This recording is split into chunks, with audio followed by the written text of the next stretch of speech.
जीअं असांजा मोहतरम साईं शेख अब्दुल्ला साईं तव्हांखे अॼोके हिन प्रोग्राम जे सिटाव खां आगाह करे रहिया हुआ। सरवर असांजो माशाअल्लाह सखीराणी मौजूदु आहे, उनजो फर्ज़ंद असां सां फैज़ान आहे जेको असांजे सिंपा जाम शोरे में सरदार अली शाह साहिब जिन पाकिस्तान पीपल्स पार्टी जा मिनिस्टर आहिनि एजुकेशन जा कल्चर जा, उन्हनि इदारो क़ाइमु कयो आहे, उतां जी तरबियत वठनि पिया। इंशाअल्लाह उन खां पोइ म्यूज़िक टीचर्स जेके आहिनि उहे जेके स्कूलनि में पढ़ाईंदा ही बि उन में हिकिड़ो ज़रूरु हूंदो। तव्हांखे हिकिड़ी ख़ुशख़बरी ॾिनी शेख अब्दुल्ला त तव्हांजी तवाज़ो बि थींदी। पाण त सिर्फ़ु पाणी पाणी पिए कयूं, पाणी न आहे, पाणीअ सां गॾु हॾो भत बि न, ज़बरदस्त बिरयानी आहे जंहिंजी ख़ुशबू असांजे हवासनि ताईं अचे पई। त तव्हांजे लाइ ख़ुशख़बरी आहे त तव्हां ख़ाली हथ ख़ाली पेट न वेंदो। असां घोटनि जे काज खे बाक़ाइदा सजाए सिंगारे गॾिजी मानी खाई पोइ असां हितां रवाना थींदासीं। बेहद ताड़ियूं थियणु घुरिजनि असांजे हिन नौजवान जहिड़ो राग में असांखे अब्बास डेवलपमेंट फाउंडेशन जे मंशूर खे राग जी सुर जी सूरत में पेश कयो। यकीनन त इहे सभु ॿोल जेके अवां ॿुधा उहे असांजे थाणे बुला ख़ान जा इंतिहाई अहम हस्तीअ साईं कमर कोहिस्तानी जेके बादल रिसालो असांजी उमिरि जा जेके माण्हू आहिनि माशाअल्लाह, असां पंहिंजे फ़हीम नूरारी साहिब जिन खे पंहिंजी महफ़िल में ख़ुशि आमदीद चऊं था। दिलि जी गहराइनि सां भली करे आया। तव्हांजो हुजणु हिते घोटनि जे लाइ ख़ुशि आईंदा माशाअल्लाह। तव्हां वांगुरु ई उहो आइडियल घोट थींदा ऐं तव्हां वांगुरु ई हिकिड़ो सुधरियल साल नओं नसुल पैदा कंदा। असीं अब्बास फाउंडेशन जे प्लेटफॉर्म ते हिन वक़्तु गॾु आहियूं जंहिंजो मंशूर अव्हां जे आॾो ऐं इख़्तिसार सां पेश करण जी ज़रूरत महसूसु कयां थो। इज्तिमाही शादीअ जा सबब शेख अब्दुल्ला कोहिस्तानी साईं हीउ जेको सिलसिलो शुरू कयो आहे ख़ासि तरह सां पूरी सिंध जिते जा घोट सिर्फ़ु थाणे बुला ख़ान, थाणे अहमद ख़ान ऐं तोंग सां ताल्लुक़ कोन था रखनि, पर जेके जेके बि असांजा मुस्तहिक माइट जेके पंहिंजे घोटनि जे लाइ पंहिंजे नियाणियुनि जे लाइ का थोरी घणी बि हेल्प चाहिनि था, उहे सभु साल ब साल पंहिंजा नाला साईं शेख अब्दुल्ला कोहिस्तानी वटि एडवांस में लिखाराइनि था। ऐं हिकिड़े ॾींहुं नेठ उहो अचे थो जॾहिं 50-60 शादियुनि जो इज्तिमा हिन तरह सां थिए थो। असीं केतिरनि ई सालनि खां उन्हनि सां गॾु आहियूं। हीउ 25हों इज्तिमा आहे जेको मुख़्तलिफ़ हंधनि ते जेको थींदो रहे थो। हिन वक़्तु इहो जेको 60 घोटनि जो इज्तिमा आहे उहो असीं हिन वक़्तु जामशोरे में मदीना पैलेस में मौजूदु आहियूं। ऐं ज़रूरु उन इज्तिमाही शादीअ जा सबब मंशूर जी सूरत में शेख अब्दुल्ला साईं जेके ठाहिया आहिनि उहे ज़रूरु पढ़बा जीअं तव्हांखे उनजी मालूमात रहे। ऐं तव्हीं बि जेकॾहिं इन कहाणीअ खे इन सबब खे ॿियनि मुस्तहिकनि ताईं पहुचाईंदो त सभु शेख अब्दुल्ला कोहिस्तानीअ ताईं राब्तो कंदा ऐं इन क़िस्म जी रवायत ज़िंदगी जेतिरी बहे हू इन ख़िदमत में पंहिंजी गुज़ारणु चाहे थो। अगरि ख़िदमत करण जी न आहे ताक़त तालिबुल मौला त पोइ मखदूमी दुनिया में वॾो मनसब त कोन्हे को। शेख अब्दुल्ला कोहिस्तानीअ पंहिंजो पाण खे वक़्फ़ करे छॾियो आहे समाजी भलाई जे ख़िदमतुनि में, जिन में मुख्य सबबु जेको ख़िदमत जो आहे उहो असांजो इज्तिमाही शादियुनि जो आहे। हीअ तव्हांजे तवजो जो तलबगार आहियां। शेख साहिब जिन जो जेको मंशूर आहे पाण लिखनि था त औलाद जवान थियण खां पोइ माइट लाइ सभ खां वॾी परेशानी औलाद ख़ासि करे नियाणीअ जो घर आबाद करणु हूंदो आहे, पर महांगाईअ ऐं गुरबत सबबु रिश्ता संगतियन थियण जे बावजूदि ॾाज जे इंतज़ार में बछड़ा ख़ासि करे नियाणियूं पंहिंजी दिलि जूं आसूं उमेदूं अंदर जा उदमा ऐं जज़्बात सीने में सांढे सांढे ॼमारे में वॾा थियो वञनि, जंहिं करे न त पोइ हू इन लाइक़ु थियो रहनि त उनजी शादी थिए ऐं न ई पोइ वरी जेकॾहिं उनजी शादी थिए थी त को सिहतमंद औलाद पैदा थी सघे थो ऐं न ई वरी वॾी उमिरि जी शादियुनि में अज़दवा जी ज़िंदगी सुकून सां गुज़रे थी।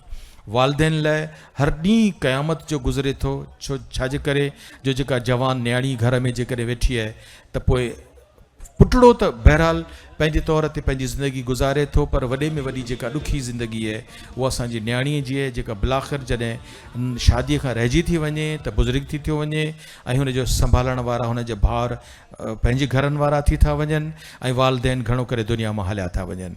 त इहो आहे मंशूर जंहिंजे लाइ अॼु असीं हिन दुआ जे लाइ गॾु थिया आहियूं। ऐं असांखे ख़ुशी आहे त सॼी सिंध जा घोट जेके आहिनि अब्बास फाउंडेशन डेवलपमेंट जे जेके आहिनि प्लेटफॉर्म ते मौजूदु आहिनि ऐं इहो सिलसिलो जारी आहे ऐं ॾींहं उन ताईं जारी रहंदो जेसि ताईं असांजा मोअज़्ज़िज़ शेख अब्दुल्ला कोहिस्तानी इन जज़्बे खे जारी रखियो ईंदा। जी मोहतरम साईं चेयरमैन अब्दुल हमीद भुट्टो साहब खे असीं पंहिंजे हिन ऐवान में दिलि जे गहराइनि सां ख़ुशि आमदीद चऊं था। आया आसथियाम बारो चात बबोर में पसी पर पुनुअ जी नसी नियम गूंदर विसरियाम सुखन शाखूं मुखियूं खुशबुनि जे हुगाउनि में असांजा अब्दुल हमीद भुट्टो साहब जिन असांजे स्टेज ते जॉइन कंदा। जेकॾहिं हिकिड़ो दफ़ो ताड़ियूं थी वेंदियूं त समाज सुहिणो ठही पवंदो। हर मोज़िज़ महिमान जी आमद ताड़ियुनि सां असांजो बर्क। असां पंहिंजे घोटनि ऐं पंहिंजे जेके मोज़िज़ महिमाननि तां गुल निछावर कंदासीं। अॼु ख़ुशबू जो समाओ आहे, पर असल में त इन्हनि गुलनि जी छटकावर जो हिकिड़ो असांजे लाइ ख़ासि मुहर्रिक त असांजो शेख अब्दुल्ला कोहिस्तानी साहिबु आहे, जंहिंजे लाइ हसीन तर लफ़्ज़नि में असांजे कमर कोहिस्तानी साहिबु ॾिसो छा चई छॾियो आहे। हीअ ॿुधण जहिड़ा लफ़्ज़ आहिनि जेके बुनियादी 4 नुक़्ता आहिनि संदन ख़िदमतुनि जा, उहे सभई कमर कोहिस्तानी साहिबु जेको असांजो महबूब दोस्त हो उन पंहिंजे हिकिड़े चौसठे में बयानु करे छॾिया आहिनि। चवनि था त इज्तिमाही शादियूं छॾियूं अथसि केतिरियूं कराए, इज्तिमाही शादियूं छॾियूं अथसि केतिरियूं कराए, अज़हा जे गोश्तनि जूं थिए ही ट्रकूं विरहाए, शागिर्दनि जी फीस ऐं स्कॉलरशिप जा मसइला हल करे सवां, ADF भलाईअ जे कमनि में आहे रवां दवां रवां दवा। बिस्मिल्लाह। शेख अब्दुल्ला जे लाइ हिकिड़ो दफ़ो ताड़ी थींदी त हिम्मत अफ़ज़ाई थींदी असांजे सां।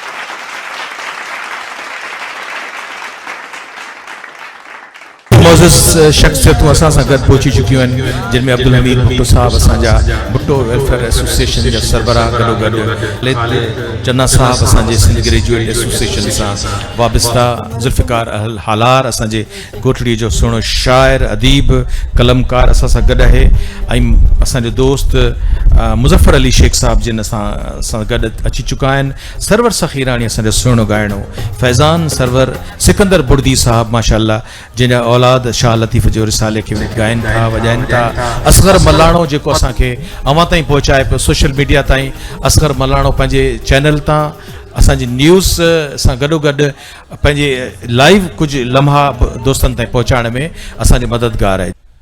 सुभान अल्लाह, जज़ाकल्लाह। मोहतरम दोस्तो साथियो, असांजो हीउ नंढड़ो सुहिणो जवान तिलावत कलाम पाक पढ़ण जी सआदत हासिल करे रहियो हो मोहम्मद अब्बास शेख। अवां सभु ॼाणो था त अब्बास फाउंडेशन जंहिंजो बुनियाद असांजे शेख अब्दुल्ला कोहिस्तानी साहिबु रखियो, त सआदत आहे त मोहम्मद अब्बास जे नाले सां पाण इन फाउंडेशन जो बुनियाद रखियो अथनि। ऐं सभु अॻई आगाह आहियो त रसूल अकरम सल्लल्लाहु अलैहि वसल्लम जा जेके अज़ीम चाचा हुया, हज़रत हमज़ा त संदन सिबत सालार हो, ऐं हज़रत मोहम्मद अब्बास, हज़रत अब्बास जेको रसूल अकरम सल्लल्लाहु अलैहि वसल्लम जिन जो चाचो हुयो, जेको इस्लाम जी तबलीग ऐं इस्लाम जी रोशनी पखेड़ण जे लाइ हमेशह संदन साथ में रहियो। शेख अब्दुल्ला कोहिस्तानी पंहिंजे लाइक़ नूर चश्म जो नालो मोहम्मद अब्बास रखियो, ऐं अब्बास डेवलपमेंट फाउंडेशन जंहिंजे बुनियाद ते अॼु ही 25हों इज्तिमा आहे इज्तिमाही शादियुनि जो। असीं हिते गॾु थिया आहियूं। जॾहिं मोहम्मद पाक जो तज़किरो निकिरंदो त नात शरीफ़ जो तज़किरो असीं पंहिंजो पाण कंदासीं कि मोहम्मद से वफ़ा तूने तो हम तेरे हैं, ये जहाँ चीज़ है क्या लोह कलम तेरे हैं, दश्त 12 की हवा से फिर हरा सा हो गया, मैं फ़कत खुशबू से उनके ताज़ा दम सा हो गया, उनके होने से हुआ पैदा ख्याल जाँ फ़िज़ा, जैसे एक मुर्दा ज़मीन में पाक पैदा हो गया। ऐं गुज़ारिश कंदुसि हाफ़िज़ सुराब मंगरे साईं जिन खे त पाण अचनि ऐं नात शरीफ़ पढ़ण जी सआदत हासिल कनि। ससी सिजन उभरे बिटाई साईं फरमायो, ससी सिजन उभरे 84 चंडन बिलाहरे पिरिन सभु हूंदा ई भाया। पंहिंजी हिन लिस्ट में आऊं बि वेठो हुअसि त भुलिजी न पइजो, मतां भुल में मूंखे हार पारायो त घर मार मिले। सिकंदर साईं तव्हांजी वॾी महिरबानी, तव्हां ख़ुशबू करे छॾियो। 10 घोट सुराह थी विया साईं। मुंहिंजी रुगो इन्हनि 10 ई घोटनि सां सिकंदर साईं हिकिड़ी गुज़ारिश आहे त इहे ज़ालुनि सां इन्हनि हारनि समेत वञी मिलनि, या ख़ुशबू पंहिंजे घर वारनि ताईं खणी वञनि ऐं वञी ॿुधाइनि त सिकंदर साईं जहिड़ो असांजो हसीन ख़ूबसूरत शख़्सियत जो मालिक जे इन्हनि खे इहे गुलनि जा हार पाराया आहिनि। सिकंदर साईं शहीदीअ खे सोचे सम्झी हार पाराइजो। ऐं तमामु अदब सां अर्ज़ु कंदुसि सरदार आरब ख़ान बिरहमाणी साईं जिन खे त 10 घोटनि खे हार पाराईंदा। सरदार आरब ख़ान बिरहमाणी साईं असांजे 10 घोटनि खे हार पाराईंदो। बिरहमणी साहब तव्हांजे हिस्से जो आख़िरी घोट आहे हाफ़िज़ अब्दुल कुदूस शोरो वलद अब्दुल रशीद शोरो, ऐं उनखे हार पाराए रहिया सरदार आरब ख़ान बिरहमाणी साहब असांजा रहनुमा पाकिस्तान पीपल्स पार्टी। साईं अब्दुल हमीद भुट्टो साहब भुट्टो वेलफेयर एसोसिएशन, साईं गुज़ारिश आहे त असांजे 10 घोटनि खे गुलनि जा हार पारायो। ऐं गुज़ारिश कंदुसि निहायत एतिराम सां डॉक्टर अनवर पालारी साहब जिन खे त असांजे 5 घोटनि खे गुलनि जा हार पाराईंदा। डॉक्टर अनवर पारारी साईं तव्हांजी वॾी महिरबानी। हाणे असीं प्रोफेसर ख़ालिद चन्ना साहब सिंध ग्रेजुएट एसोसिएशन प्रोफेसर ख़ालिद चन्ना साईं जिन असांजे 5 घोटनि खे गुलनि जा हार पाराईंदा। सिर्फ़ु घोटनि खे पंहिंजे प्यारनि पुटनि खे अर्ज़ु कंदुसि त पंहिंजे पंहिंजे सीट्स ते उथी बीहंदा त जीअं असांजा कारकुन अव्हां खे सिंधी टोपीअ जो तोहफ़ो उते पेश कंदा। जिन खे पियल आहिनि टोपियूं उहे पंहिंजे गिफ्ट में वठी सघनि था, जिन खे टोपियूं न आहिनि पियल उहे बेशक त पंहिंजे मथे ते पाए सघनि था। ऐं सभिनी घोटनि खे गुज़ारिश कयां थो त जेके जेके बि जंहिं सीट ते बीठल आहिनि महिरबानी करे उथी बीहो त जीअं तव्हांखे सॼो ऐवान ॾिसे असांजा सुहिणा घोट माशाअल्लाह तव्हांजी ख़िदमत में सिंधी टोपियुनि जा तोहफ़ा असांजा कारकुन पेश कंदा। जल्दी जल्दी ईंदा, असांजे घोटनि खे टोपियूं विराईंदा वेंदा। मोहतरम साईं डॉक्टर सिकंदर ख़ान शोरो रहनुमा पाकिस्तान पीपल्स पार्टी अॻूणो सूबाई वज़ीर साईं मोहम्मद अब्बास खे आउं गुज़ारिश कंदुसि त साईं खे अजरक पाराइनि। माशाअल्लाह इन सुभाणे जो शेख अब्दुल्ला कोहिस्तानी जेको पंहिंजे पीउ जे नक्श क़दम ते हलंदो उन साॻे रंग खे क़ाइमु कंदो। असांजे अॼोकी तक़रीब में हूअं त असांजा घोट असांजा ख़ासि महिमान आहिनि, पर तक़रीब जी सदारत या ख़ासि महिमान चीफ गेस्ट तौर ते मोहतरम साईं सिकंदर ख़ान शोरो साहब ऐं पंहिंजे मोज़िज़ कारकुननि खे गुज़ारिश कंदुसि त साईं जी ख़िदमत में ही यादगार तोहफ़ो पेश कंदा। सिकंदर साईं जिन जा जेके हेल्पर आहिनि उन्हनि खे गुज़ारिश त ही तोहफ़ो सिकंदर साईं जिन वठंदा। असांजे कोहिस्तान जा दोस्त आया आहिनि, डिस्ट्रिक्ट मेंबर शाहनवाज़ भुरफत ऐं जनरल काउंसिलर जनाब जावेद भुरफत भली करे आया। साईं गॾोगॾु असांजो अब्दुल सत्तार भुट्टो साहब कोटड़ीअ सां जंहिंजो ताल्लुक़ु आहे जनरल सेक्रेटरी साईं भली करे आया। मंज़ूर दानिश असांजो रागी दोस्त उनखे बि भलीकार। मीरल अल्ताफ़ भुरगड़ी साहब उनखे बि दिलि जे गहराइनि सां भलीकार। सिकंदर साईं जिन जी ख़िदमत में तोहफ़ो पेश कजे पियो ऐं हुन जा जेके साथी गॾु हुजनि उन्हनि खे गुज़ारिश त इन्हनि तोहफ़नि खे वठी कंहिं हंध ते महफ़ूज़ कंदा। गॾोगॾु पलीजाणी स्टेशन ऐं मटियारी सिंध अदबी संगत जा असांजा राब्ता सेक्रेटरी साईं इमदाद अली शाह, सोहरा बाटी, ख़याल खत्री, रफ़ीक अहमद सुमरो, असलम मेमन साहब उन्हनि खे भलीकार। अब्दुल हमीद भुट्टो साहब जिन जी ख़िदमत में शेख अब्दुल्ला कोहिस्तानी साईं पंहिंजी टीम सां तोहफ़ो पेश कंदो। राशिद प्रेमीअ खे बि दिलि जे गहराइनि सां भलीकार। मुंहिंजो प्यारो पुटु राशिद प्रेमी। मंज़ूर चांडियो बि असांजो प्यारो दोस्त आहे, उनखे बि भलीकार चऊं था। हू चए थो त आउं ॻाईंदुसि राणा तो मां राज थींदा, राणा तो मां लख थींदा। बेशक असांजी सिंध जी आबादी वधणु घुरिजे। दोस्तनि खे भलीकार। गॾोगॾु आउं सवेल चवण बि मूं चाहियो पिए साईं पीर अली शाह साहब जिन आया उन्हनि खे भलीकार।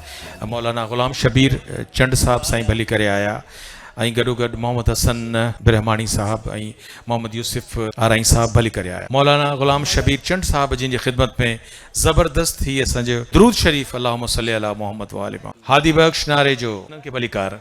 सरदार आरब ख़ान ब्रह्माणी साहब जिन खे शेख अब्दुल्ला कोहिस्तानी यादगार तोहफ़ो जिते भणंदा बरकत ई बरकत दुआऊं ई दुआ। हाफ़िज़ ग़ुलाम शबीर साईं जिन जे फर्ज़ंद खे गुज़ारिश आहे त पंहिंजे बाबा जे तोहफ़े खे अची सांडीनि। ग़ुलाम शबीर चंद साहब जिन जा फर्ज़ंद असांजा नूर चश्म स्टेज ते अचनि ऐं पंहिंजे बाबा जे तोहफ़े खे हिकिड़े हंधि महफ़ूज़ कनि। जिन जिन खे बि तोहफ़ा मिलनि पिया उन्हनि सां गॾु जेके दोस्त साथी आहिनि उहे उन जे तोहफ़नि खे संभालीनि। साईं मुज़फ़र शेख साहब जिन खे ज़बरदस्त थी ॾिसो थोरो ॾेखारियो हिन तोहफ़े ते ताड़ियूं थियणु घुरिजनि। हसीन तरीन तोहफ़ो आहे साईं मुज़फ़र शेख साहब जिन जे लाइ माशाअल्लाह। हथे गुल मेहंदी पेरें गुल मेहंदी। कुझु घोटनि खे त मेहंदी लॻल बि आहे। सिंध असांजी अमड़ आहे बेशक, बल्कि मूंखे ज़ुल्फ़िकार हालार चवे पियो त हुनजो नंढड़ो फर्ज़ंद आहे मोहसिन सुमरो, उनखे बसि इहे नंढड़नि खे भलीकार चऊं था। महरुनिसा मंगरियो असांजी सुघड़ छोकिरी नंढड़ी प्यारी आई आहे। शहबाज़ हैदर साईं असां सां गॾिजी आयो आहे, उनखे बि शेख साहब जिन चऊं था त भलीकार चइबो। साईं असांजे मोज़िज़ महिमाननि जे लाइ यादगार तोगरा आहिनि। दीवार ते हणिबो त दीवार जो हुस्न वधी वेंदो। घर में इन्हनि खे जेकॾहिं सजाइबो त दीवार हसीन आवीज़ा थी वेंदी।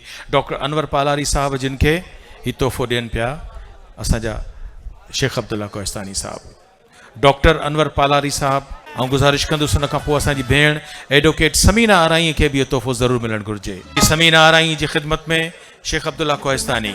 एडवोकेट इलाही बख्श मेतलो साईं एडवोकेट इलाही बख्श मेतलो खां पोइ पीरल ख़ान खोसे जी ख़िदमत में तोहफ़ो शेख अब्दुल्ला कोहिस्तानी ऐं उन खां पोइ अब्दुल मजीद मेतलो साहब जी ख़िदमत। भलीकार चवंदासीं हादी बख्श नारे जो साहब, ज़ुबैर आमड़ो ऐं शहरयार मेमण, फराज़ दर्स सुलेमान ऐं दीदार सोलंगी, आसिफ़ बिरोही, नियाज़ बिरोही भली करे आया साईं। अब्दुल मजीद मेतलो साहब जिन खां पोइ अब्दुल हमीद भुट्टो साहब जी ख़िदमत में बि तोहफ़ो आहे। तोहफ़नि जी हिन जॾहिं असीं तोहफ़नि खे ख़तमु कंदासीं त हिकु दफ़ो आऊं जेको मीडिया सां तालुक़ असांजे कैमरामैन जेको दोस्तनि गुज़ारिश आहे जेके रिकॉर्ड पिया कनि सिर्फ़ु असां सभिनी दोस्तनि खे चवंदासीं त उहे जेके घोट आहिनि उहे उथी बीहंदा उन्हनि खे उन्हनि जो हिकिड़ो व्यू वठी छॾींदो हिते बि वेठल आहिनि सिंधी टोपीअ सां अजरकुनि सां ऐं गुलनि जे हारनि सां असांजा जेके घोट आहिनि उहो उन्हनि जो हिकिड़ो फोटो सेशन उते ई बीठे बीठे थींदो उनजो व्यू असांजे कैमरामैन वठंदा पर थोरो इंतज़ारु तयारी वठनि उन्हनि खे जेकॾहिं पघर आयो आहे त उघी वठनि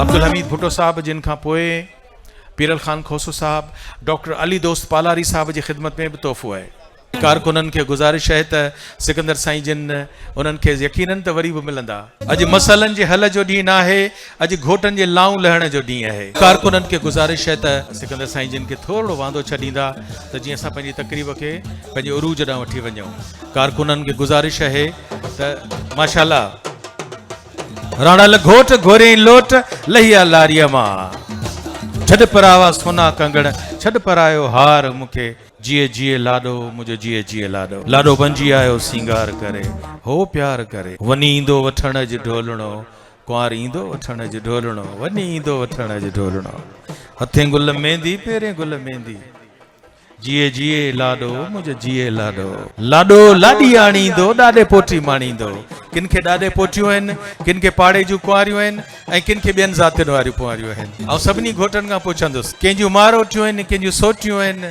कंहिंजूं फुफाटियूं आहिनि कंहिंजूं सोटनि जूं धीअरूं आहिनि के घिटीअ मां आयूं आहिनि के शहर मां आयूं आहिनि के परेल खां आयूं आहिनि सभिनी जा सहरा हुरन गाया आहिनि असांजा दोस्त जेके महफ़िल में आया आहिनि कोटड़ीअ मां अब्दुल सत्तार मल्हा साहब रईस अब्दुल हमीद लाखेर ऐं असांजो शाइर दोस्त आहे इम्तियाज़ अली लाखेर माशाअल्लाह SUP जा मरकज़ी अॻवान आहिनि हाफ़िज़ बख्शल सेहणो सागर जुमन बुर्दी साईं भली करे आया सेक्रेटरी तालका जामशोरो ऐं पीर बख्श सहारण फयाज़ अबड़ो सभिनी खे भली कार साईं असांजे घोटनि जो काज आहे ऐं तव्हांखे मूं ॿुधायो त हॾो भत कोन्हे आलीशान बिरयानी आहे ख़ुशबूअ में असीं मस्तु आहियूं ऐं पेट असांजो खाधो पियो करे अव्हांखे असीं दावत था ॾियूं त वञिजो न असीं सभु गॾिजी उन बिरयानीअ जो हिसो बणिजंदासीं असीं पंहिंजे उरूज ते आहियूं असांजी दुआ जो मरहलो आहे ऐं असांजे घोट उनजो हिकिड़ो फोटो सेशन आहे असीं पंहिंजे मीडिया वारनि जा बि बेहद थोराइता आहियूं जेके हिनखे आलीशान कवरेज ॾियनि पिया केतिरनि ई असांजे सोशल मीडिया जे कुझु पेजिस ते असां लाइव नशर थी रहिया आहियूं मोहम्मद सिद्दीक़ चांडियो साहब नवकोट खां आया आहिनि साईं सिकंदर साईं जिन खे अजरक जुतो पेश कंदा मोहतरम साईं सिकंदर ख़ान शोरो खोए मोहम्मद सिद्दीक़ साहब जिन अजरक जुतो पेश कंदा साईं असांजे पिंडाल में असीं पंहिंजे उरूज ते आहियूं असांजी तक़रीब उन दुआ ॾांहुं ऐं असांजे मौज़ूज़ महिमाननि जी गुफ़्तगू ॾांहुं हलंदी पर तौफ़ीक़ सोलंगी असांजो बेहद प्यारो दोस्त जेको हसीन चित्रकार आहे उहो शेख अब्दुल्ला साईं जिन जे लाइ बि तोहफ़ो खणी आयो आहे यकीननि त तस्वीर जो तोहफ़ो आहे ऐं तौफ़ीक़ गुज़ारिश कंदुसि सोलंगी साहिब जिन खे त अचनि पंहिंजो तोहफ़ो खणी अचनि तव्हां सभिनी जी ताड़ियूं तव्हांजी तवजो जा तलबगार आहियूं शेख अब्दुल्ला कोहिस्तानी साहिब जिन जे लाइ असांजी हीअ तोहफ़ो आहे जेको मुसविर जे तरफ़ां आहे तौफ़ीक़ सोलंगी साहिब चित्रकार मुसविर सिकंदर साईं जिन जी मौजूदगीअ में ब्रह्माणी साहिब जिन जी मौजूदगीअ में सरदार आरब ख़ान ब्रह्माणी साहिब जिन जी मौजूदगीअ में माशाअल्लाह ॾिसो शेख साहब खे बि ॻाढ़ी टोपी पियल आहे लॻे थो त अॼु उनजो बि निकाह थियण वारो आहे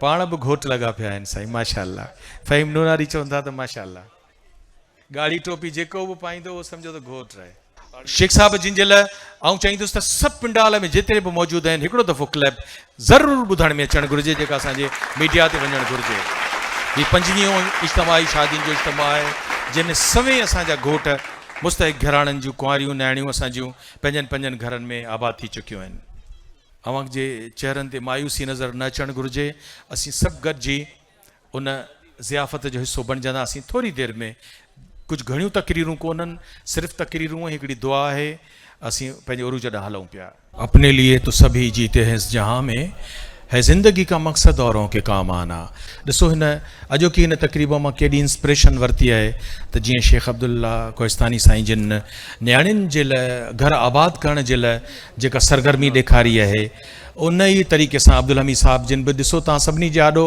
हिकिड़ो वादो करे विया आहिनि त इनशाअल्लाह, छाकाणि त हुननि जी बि हिकिड़ी ताक़तवर तंज़ीम आहे, जेके बि जेकॾहिं साल में ॿियो 25-40 न 50-56 न त जेकॾहिं 20-25 बि शादियुनि जा जोड़ा हिन क़िस्म जो कबो त असांजे सिंध जे मुस्तहिक ख़ानदाननि जूं न्याणियूं उथी पवंदियूं ऐं पंहिंजे पंहिंजे घरनि वारियूं थी पवंदियूं। महिरबानी मोहतरम साईं डॉक्टर अनवर पालारी साहब, यकीनन त मूंखे पूरो अहसासु आहे त जेके डॉक्टर आहिनि उहे पंहिंजे तौर ते अलाह साईं हुननि खे हुनुर ॾिनो आहे, सलाहियत ॾिनी आहे, केतिरनि ई मुस्तहिकनि खे पाण जहिड़ी दिलि रखनि था त शफ़ायाब करे चुका हूंदा ऐं अॻिते बि असीं हुननि मां तवक़ो रखूं था, छाकाणि त हुननि जी गुफ़्तगू, हुननि जो आवाज़ु हिकिड़े अहले दिलि ऐं हॾ ॾोखी इंसान जो आवाज़ु हुयो। अनवर साईं जियो ऐं हिन वक़्तु निहायत एहतराम सां मोहतरम साईं प्रोफेसर डॉक्टर ख़ालिद चना साहब जिन गुज़ारिश कंदुसि त पंहिंजी गुफ़्तगू अवां ताईं पहुचाइनि। अवांखे हूअं बि ख़बर आहे त असांजे सियासी जमातुनि खां पोइ जंहिं वॾी गैर सियासी जमात सभ खां अवल NGOs जो बुनियादु रखियो, जिन में डॉक्टर सुलेमान शेख साहब असांजे बादशाह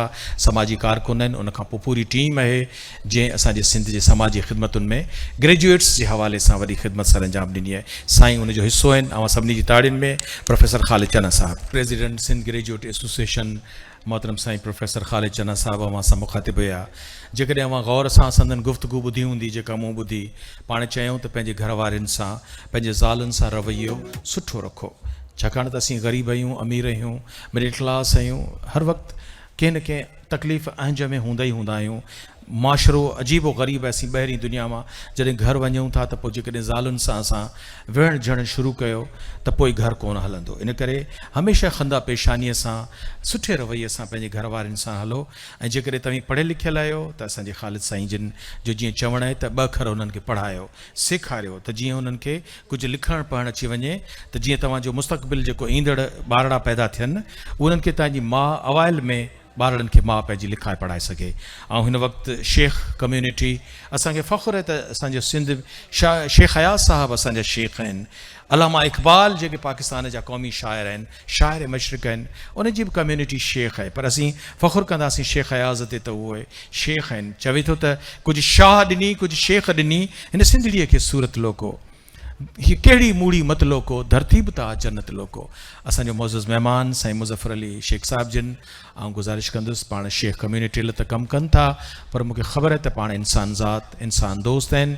जीअं शाह साईं फरमायो त साईं मुसदाई करी मथे सिंध सुकार, दोस्तूं दिलदार आलम सब आबाद करी। मोहतरम साईं मुज़फ़र अली शेख साहब, मोहतरम साईं मुज़फ़र अली शेख साहब जिन न फ़क़ति असांजी दिलि ख़ुशि कई, छाकाणि त पाण शेख हयाज़ जो जॾहिं नालो वरितऊं त शाह लतीफ़ खां पोइ जेकॾहिं हिन धरतीअ जो अज़ीम तर 20-21 सदीअ जो वॾो नालो आहे त शेख हयाज़ आहे, जंहिं चयो त इहा सिंध काबो बि काशी बि आहे, चवे छा बि को शेख या ब्रह्मन, हिन इलाए बनवास भोगियूं पिया। इन सां असांजो अनोखो वचन ऐं कॾहिं सिंध जी सींध मेरी न थिए, कॾहिं मोड़ तंहिंजा न मुरझाइजनि, सिंधड़ीअ ते सिर केरु न ॾींदो, सहंदो केरु मयार, नेठि वढींदड़ वढिजी वेंदा कंबंदी नेठि कटार, ऐं झोल झली जंहिं वक़्तु बिठाई किरंदा कंद हज़ार। सुभान अल्लाह। शेख हयाज़ जे लाइ हीउ मौक़ो आहे त असीं ताड़ियूं वॼायूं। ज़बरदस्त। असांजी मोज़िज़ चेयरमैन क़ौमी अमन कमेटीअ जा सरबराह असां सां गॾु आहिनि, ऐं संदन ज़ात जो हिकिड़ो हिसो राशिदी आहे। अमी सम्झो था त असांजा पीर साईं पागारा राशिदी ख़ानदान आहिनि। नालो तव्हांखे ॿुधाइणु ज़रूरी आहे। हिते इल्मु अदब वारा माण्हू वेठा आहियो। पीर हिसामुद्दीन राशिदी जंहिं असांजे सिंध जे तारीख़ खे नओं मोड़ ॾेई छॾियो। पीर अली मोहम्मद राशिदी जंहिं रेडियो पाकिस्तान ऐं रेडियो पाकिस्तान जूं स्टेशनूं क़ाइमु कयूं, विफ़ाक़ी हुकूमत में विफ़ाक़ी वज़ीर जी हैसियत में हुन मीडिया जो आवाज़ु सिंध में पखिड़ण वारो पीर अली मोहम्मद राशिदी आहे। उहे ॾींहं उहे शींहं हुनजा किताब आहिनि, आफ़्ताब ऐं महताब आहिनि। पीर अली असगर शाह राशिदी तुंजनि वारनि कुननि कारनि कयो कैदी कमंदनि सां फ़रेबी ज़ुल्फ़ फासाए, फटी दिलि फेर फंदनि सां हसीन शाइर राशिदी ख़ानदान पैदा थिया आहिनि। अमन कमेटीअ जा हिन वक़्तु बि राशिदी ख़ानदान जा ई फ़र्द आहिनि।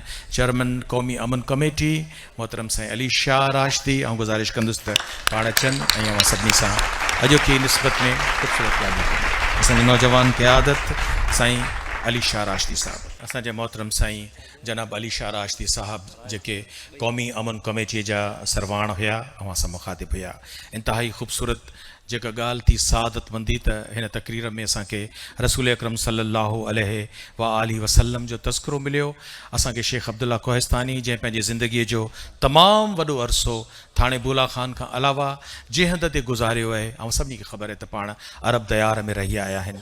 अरबी ॿोली हुन जा ॿारड़ा, असांजो आदिल, असांजो माशाअल्लाह जेको अब्बास आहे, ही सभु घर में अरबी ॿोली ॻाल्हाए सघनि था। ऐं जॾहिं असांखे ही सोशल मीडिया ते लाइव असांखे मके पाक मदीने पाक में दोस्त असांजा सिंध जा ॾिसनि पिया, ऐं सभिनी खे ख़बर आहे त रसूल अकरम सल्लल्लाहु अलैहि वसल्लम जिन जॾहिं असांजा सिंध जा माण्हू अजरक जो तोहफ़ो संदन ख़िदमत में पेश कंदा हुआ, त उन खां पोइ पाण जॾहिं बि कंहिं सिंध मां ईंदड़ माण्हू खे ॾिसंदा त चवंदा मूंखे हुन दयार जी सुहिणी सुरही ख़ुशबू अचे थी, हवा अचे पई, जेका यकीनन त इहा थधी मिठी हवा सिंध जी हवा आहे। असांजी ख़ुशनसीबी आहे त मौलाना ग़ुलाम शबीर चंड साहब असां सां हिन वक़्तु आहिनि, पाण हेॾा वॾा आलिम आहिनि, ऐं असांजी ख़ुशनसीबी आहे त असीं अरबी हुननि खां ॿुधंदासीं। ऐं असांजे मके ऐं मदीने दयार जे ॾिसंदड़नि जो ख़्यालु आहे त पाण अरबीअ में दुआ कनि, ऐं सभिनी घोटनि जे लाइ, ऐं सभिनी जे लाइ हबीबन हेकार बेटाई सरकार फरमायो आहे, हबीबन हेकार मंझा महर सॾु कयो सोमूं सभु जमार ओरण इहो ई थियो। मौलाना ग़ुलाम शबीर चंड साहब। साईं ग़ुलाम शबीर चंड साहब जिन अरबी ऐं उर्दू में असां मुखातिब हुया, ऐं यकीनन असांजा रियाज़ जा, मके पाक जा, मदीने पाक जा, अना मदीनतुल इल्म व अलीउन बाबा, असीं मौला जा मञींदड़ आहियूं। उन इल्म जे शहर जा दरवाज़े जा असीं के सघे खूह शेर यज़दान मां आहियूं, ऐं उन शहर ताईं पाण पंहिंजो आवाज़ु पहुचायूं। असांखे अरबी नाज़रात अचे थी, अहलम वसहलम मरहबा चवणु अचे थो, पर ग़ुलाम शबीर साईं तव्हांजे लाइ असीं अरबीअ में सिर्फ़ु दाद एतिरो ॾेई सघूं था त ग़ुलाम शबीर चंड साईं मरहबा मरहबा, अवां सभु गॾिजी चवंदो मरहबा मरहबा मरहबा मरहबा। असीं तक़रीब जे उर्जो ॾांहुं आहियूं, ऐं गुज़ारिश कंदुसि असांजे एडवोकेट मोहतरम साईं इलाही बख़्श मेतलो साहब जिन जी ख़िदमत में त पाण अचनि ऐं अवां सां मुखातिब थियनि। कयो महफ़ूज़ कानूननि, कयो महदूद कानूननि, सिवा कानून टोड़ण जे वधण जी वाट ई कान्हे। उस्ताद बुखारी साईं अजीब शेर चई छॾियो त कयो महदूद कानूननि, कयो महफ़ूज़ कानूननि, सिवा कानून टोड़ण जे वधण जी वाट ई कान्हे। सो कानून टोड़ींदा कोन, कानून जे दायरे में ॻाल्हाईंदा। एडवोकेट साईं इलाही बख़्श मेतलो साहब। बेहद थोराइतो आहियां त हीअ जेका तस्बीह आहे, मुंहिंजी उमिरि बि हाणे अलाह अलाह करण वारी थी वई अथव। सो अॻे आङिरियुनि ते पढ़बो, हाणे माशाअल्लाह हिननि सभिनी दोस्तनि जे लाइ असांजे शेख अब्दुल्ला साहब ज़ाहिरत मदीने पाक जी तस्बीह आहे, हिनखे सीने सां सांढबो। ऐं बेहद महिरबानी साईं एडवोकेट इलाही बख़्श मेतलो साहब जिन केॾी सुहिणी ॻाल्हि कई त असीं सलाम था पेश करियूं हिन ख़िदमत ते, जेको ही 25हों इज्तिमा आहे इज्तिमाही शादियुनि जो। गुज़िश्ता 20-25 सालनि खां असांजी शेख अब्दुल्ला साहिब जिन सां वाबस्तगी आहे, ऐं हिन वक़्त ताईं केतिरियूं अहिड़ियूं इज्तिमाही शादियुनि जी तक़रीबात आहिनि जिन में असीं सभु गॾु साईं सां मौजूदु रहिया आहियूं। थाणे बुला खान में, हैदराबाद जे मुमताज़ मिर्ज़ा ऑडिटोरियम में, जामशोर जे मदीना पैलेस में, ऐं हिन वक़्तु अब्दुल मजीद मेतलो साहब जिन गुज़ारिश कंदुसि त पाण अचनि ऐं पंहिंजी गुफ़्तगू अवां ताईं पहुचाइनि। असीं तमामु जल्दीअ सां तेज़ीअ सां पंहिंजी तक़रीब जी पुॼाणीअ ॾांहुं हलूं पिया, ऐं पंहिंजे दोस्त कज़ाफ़ीअ जो जंहिंजो शालीमार साउंड आहे, छाकाणि त हीअ आवाज़ु एॾी ख़ूबसूरतीअ सां, जंहिंजो बि आवाज़ु जहिड़ो बि आवाज़ु आहे उहो अवां ताईं हर हंधि जेको पहुचे पियो, इहो असांजे शालीमार साउंड जो आहे। ऐं इहो सॼो करिश्मो असांखे कज़ाफ़ी पियो ॾेखारे, जेको हुनखे हैंडल पियो करे। मुखातिब थींदा साईं अब्दुल मजीद मेतलो साहब। मेतलो साहब जिन जेको तक़रीर जी पुॼाणीअ ते मुर्की मुर्की अव्हांखे ॿुधायो त जेको कुझु बि परणजण खां पोइ अव्हांखे ख़र्चु करिणो आहे उहो पंहिंजे घरवारीअ ते कयो। यारनि ते तव्हां घणा ख़र्च कया, उन्हनि खे चांहियूं पीआरियूं, सिगरेट पीआरिया, बीड़ियूं पीआरियूं, तमाक वारा पान खाराया, पर हाणे जॾहिं तव्हीं घोट थी विया, तव्हांजी शादी थी वई, त सभु ख़र्चु जेको आहे सो पंहिंजे घर वारनि ते इस्तेमालु कयो।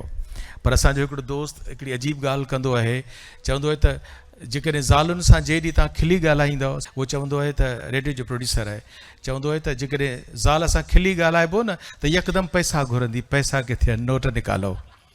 सो बहरहाल एहतियात सां। ऐं हिन वक़्तु इन महफ़िल में असांजे लाइ ख़ुशनसीबी आहे त केतिरा शाइर आहिनि, अदीब आहिनि, कलमकार आहिनि, जर्नलिस्ट आहिनि, सहाफ़ी आहिनि। हीअ शेख साहब हिकिड़ो गुलदस्तो सजायो आहे अॼोके हिन 25 शादीअ जे इज्तिमा में। असां वटि काज़ी बदर साहब जहिड़ो सिंध जो नामवर तरीन सुघड़ आहे। सुघड़ माना सुठो घड़ींदड़, सुठी ॿोली लिखंदड़। ऐं काज़ी बदर साईं जी गुज़ारिश कंदुसि त पाण अचनि। ही जादूगर आहिनि, हिननि वटि लफ़्ज़नि जी मालहा ऐं गुफ़्तगूअ जी पूरी बादशाहत हिननि जे छातीअ ते लिखी पई आहे जेका ही करे सघनि था। ही पंहिंजे राज जा राणा आहिनि। काज़ी बदर साईं ॾिसूं तव्हांखे किथे थो वठी हले। बिस्मिल्लाह। ज़बरदस्त काज़ी बदर साईं जिन जेको बि पंहिंजो शेर पढ़ियो जिते अवां एॾो मुस्कुरायो, ताड़ियूं क्लैप कई। मूंखे त हिकिड़ी सिट घोटनि जी तर्जुमानी नज़र आई, जेके घोटनि जी दिलनि जी तर्जुमानी संदसि हिकिड़ी सिट में हुई त सजण मूंखे सिक मां भरे भाकुर पाए। आयो न मज़ो घोटनि खे न सिट।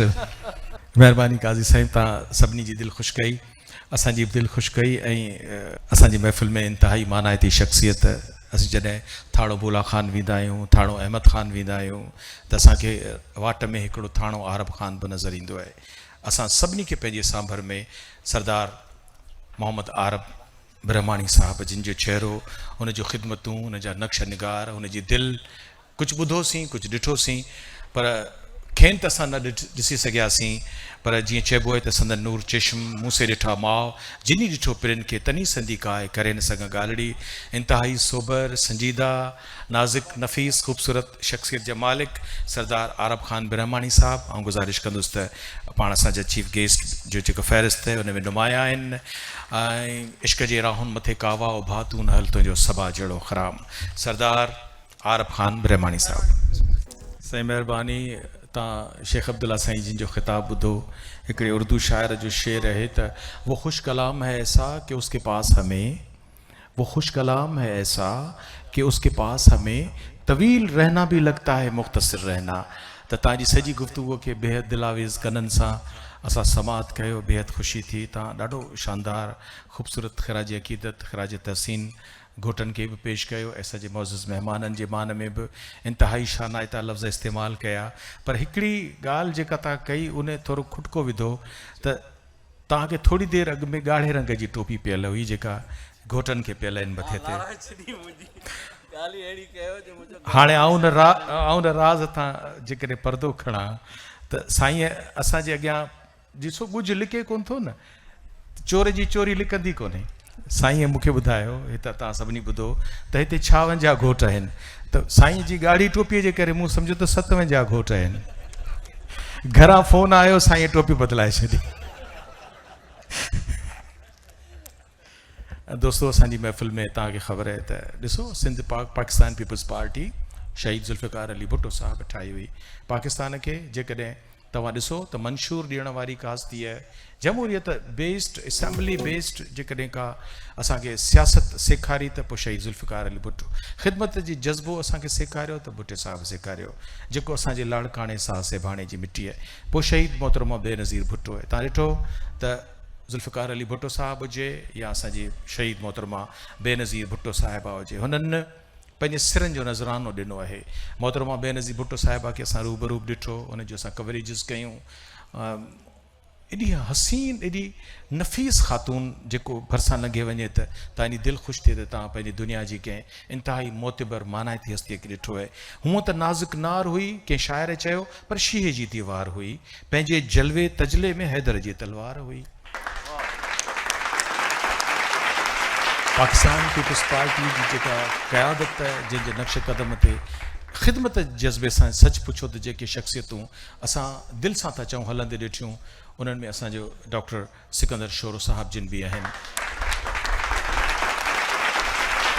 तव्हां सियासतदाननि खे अक्सर ख़ामोश ॾिठो हूंदो या उन्हनि जी गुफ़्तगू घटि कंदा आहिनि, पर मूं सिकंदर साईं जिन खे पंहिंजे अदबी महफ़िलुनि में ॾिठो आहे। असांजे अदीबनि शाइरनि जो जेकॾहिं बि दानिश्वरनि जूं महफ़िलूं हूंदियूं आहिनि, हिमत खपे थी हेतिरे पब्लिक सां हिकिड़े इल्मी अदबी गुफ़्तगू आहे, हिकिड़े शाइर शान गुफ़्तगू करण जो अंदाज़ सच पुछो त जंहिंमें असां ॾिठो त साईं डॉक्टर सिकंदर साहब जिन आहिनि। बहादुरी, शुजात, पाकिस्तान पीपल्स पार्टी सां मोहब्बत, वरी उनजी प्लेटफॉर्म ते हिकु दफ़ो ॿीहर जज़्बे सां, मोहब्बत जे जज़्बे सां जॾहिं आया आहिनि त शमशेर लदरी साहब जो सिकंदर साईं शेर ते निगाहूं खणी दाद जे लाइ मुरकण जी कहिड़ी ज़रूरत, अवी आयो सुहिणा हुआ जी, इहा ई वॾी ॻाल्हि आहे।